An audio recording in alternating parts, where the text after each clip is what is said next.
সবাইকে শুভেচ্ছা জানাচ্ছি। আমি Meherun Akter Mary Khalil culinary art সেন্টারের হেড অফ ফ্যাকাল্টি হিসেবে দায়িত্ব পালন করছি।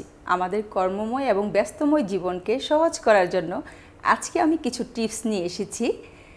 আমরা ভাত রান্না করার আগে ভাতের চাল 10 মিনিটের জন্য ভিজিয়ে রাখব, পরিষ্কার করে ধুয়ে, কারণ ভাত ঝরঝরা হবে। আমরা মাছ ওয়াশ করার সময় মাছের আষ্টে গন্ধ দূর করার জন্য ভিনেগার অথবা লেবুর পানি দিয়ে ভালো করে ওয়াশ করে নিব। আমরা মাংসকে লবণ পানির মধ্যে 10 মিনিটের জন্য ভিজিয়ে রাখব। মাংস সেদ্ধ হবে দ্রুত এবং মাংসের মধ্যে লবণটা ভালো করে ঢুকে যাবে। আমরা যারা বেকিং লাভার তাদের উদ্দেশ্যে আমি একটি টিপস বলছি। আমরা ডো তৈরি করার সময় ইস্ট এবং লবণ পাশাপাশি রাখি। ইস্ট হচ্ছে জীবন্ত ব্যাকটেরিয়া আর লবণ হচ্ছে প্রিজারভেটিভ। প্রিজারভেটিভ ইস্টের যে কার্যকারিতা নষ্ট করে ফেলে এবং জীবন্ত ব্যাকটেরিয়াটাকে মেরে ফেলে।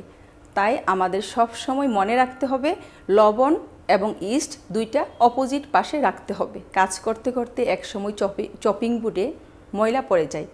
ময়লাটা ক্লিন করার জন্য আমরা অনেক সহজেই গরম পানির মধ্যে ভিজিয়ে লেবু দিয়ে পরিষ্কার করে নিতে পারি। এই বর্ষার সময় আমাদের সবার একটি কমন সমস্যা হচ্ছে লবণের মধ্যে পানি চলে আসা এবং লবণটা গলে যাওয়া। ওই লবণটা গলে যাওয়া রোধ করার জন্য আমাদেরকে একটি টিপস আছে। আমরা একটি কাপড়ে চাল নিয়ে বেঁধে লবণের দানির মধ্যে যদি রেখে দিই, তাহলে লবণটা গলে যাবে না, লবণটা সবসময় ঝরঝরা থাকবে।